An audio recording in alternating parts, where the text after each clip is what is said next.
Alors pour lutter contre les discriminations au travail, il existe des outils comme les diagnostics statistiques qui permettent aux employeurs, c'est-à-dire les entreprises privées comme les organisations publiques, d'évaluer leur processus RH et s'assurer qu'ils ne sont pas discriminatoires.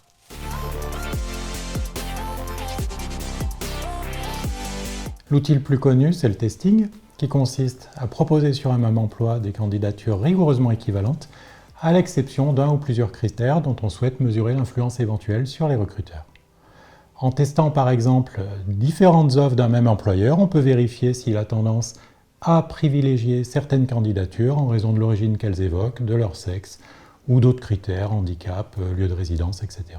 Alors une autre approche moins connue consiste à analyser statistiquement les fichiers RH d'une entreprise, par exemple ces fichiers de candidature, pour mesurer statistiquement la probabilité d'être retenu à chaque étape de la sélection, là encore selon l'origine évoquée, le sexe ou d'autres critères, ou alors d'analyser statistiquement les fichiers de gestion du personnel pour comparer statistiquement les évolutions de carrière et voir par exemple la probabilité d'obtenir une promotion ou une rémunération.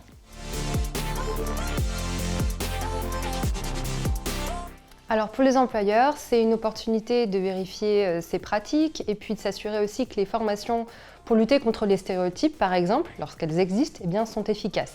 Pour les responsables RH, c'est l'occasion de bénéficier de données objectives pour mettre en place des plans d'action concrets et aussi des actions de correction qui vont être plus ciblées.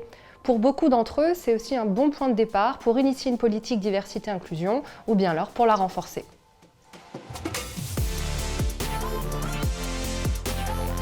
Oui, le premier piège à éviter, c'est de croire que le testing serait le seul outil pour mesurer les discriminations. Parce que c'est le plus connu, parce que les résultats produits ont une forte vertu démonstrative, et d'ailleurs le gouvernement comme les organisations, les associations l'utilisent souvent à l'insu des entreprises testées. En outre, un testing, il peut porter que sur la première étape de présélection des candidatures, parce que celles-ci, du fait de leur caractère fictif, peuvent pas être utilisées aux étapes suivantes de la sélection, et encore moins pour mesurer, pour évaluer les pratiques de gestion RH des carrières. D'où l'intérêt d'ailleurs des analyses statistiques de données RH qui permettent à un employeur d'évaluer l'ensemble de ses pratiques RH. Une autre idée reçue, ce serait de croire que la prévention des discriminations et la mesure des pratiques RH, ça ne serait réservé qu'aux grandes entreprises. En réalité, l'exercice peut s'effectuer quel que soit le secteur d'activité, privé ou public, et quelle que soit la taille de l'entreprise.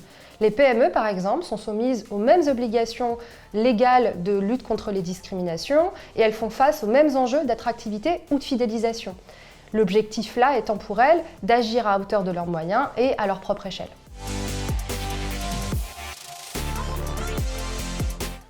Alors un premier conseil, ce serait justement de ne pas attendre les contraintes légales pour s'engager de manière volontaire dans une politique diversité-inclusion. Et donc le mieux, lorsqu'on veut utiliser une méthode statistique, ce serait de se renseigner sur l'outil qui sera le plus adapté à sa structure et à ses besoins. Un deuxième conseil, c'est de renouveler périodiquement un diagnostic pour mesurer l'impact de ses actions, les progrès obtenus, engendrer éventuellement d'autres actions, pour améliorer encore ses pratiques et s'inscrire ainsi dans une démarche d'amélioration continue. Et enfin, un dernier conseil, ce serait de communiquer, quels que soient les résultats, qu'ils soient bons ou mauvais, pour impliquer les directions, les équipes RH, les managers, les salariés, pour faire évoluer les mentalités et ainsi progresser ensemble.